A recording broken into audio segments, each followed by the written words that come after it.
Amos, chapitre 9. Je vis le Seigneur qui se tenait sur l'autel. Et il dit, frappe les chapiteaux et que les seuils s'ébranlent, et brise-les sur leur tête à tous. Je ferai périr le reste par l'épée. Aucun d'eux ne pourra se sauver en fuyant, aucun d'eux n'échappera.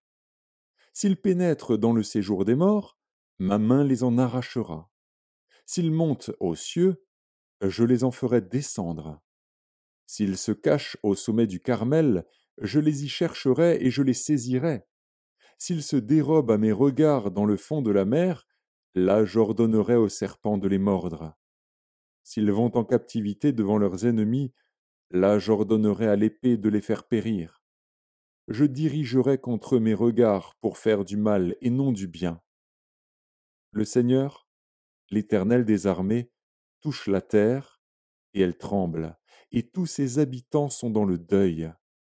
Elle monte tout entière comme le fleuve, et elle s'affaisse comme le fleuve d'Égypte.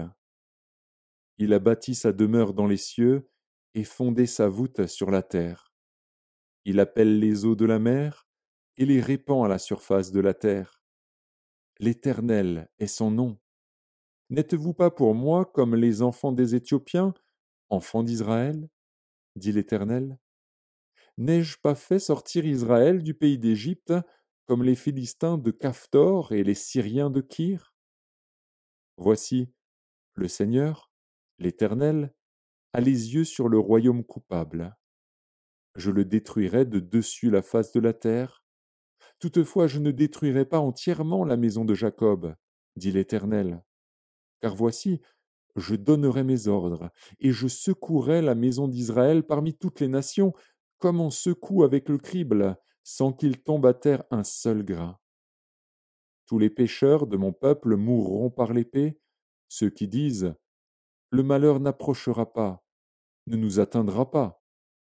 En ce temps-là, je relèverai de sa chute la maison de David, j'en réparerai les brèches, j'en redresserai les ruines, et je la rebâtirai comme elle était autrefois, afin qu'il possède le reste d'Édom et toutes les nations sur lesquelles mon nom a été invoqué, dit l'Éternel, qui accomplira ces choses.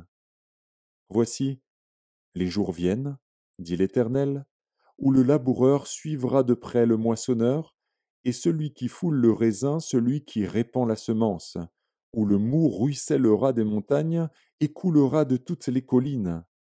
Je ramènerai les captifs de mon peuple d'Israël. Ils rebâtiront les villes dévastées et les habiteront, ils planteront des vignes et en boiront le vin, ils établiront des jardins et en mangeront les fruits. Je les planterai dans leur pays, et ils ne seront plus arrachés du pays que je leur ai donné, dit l'Éternel, ton Dieu.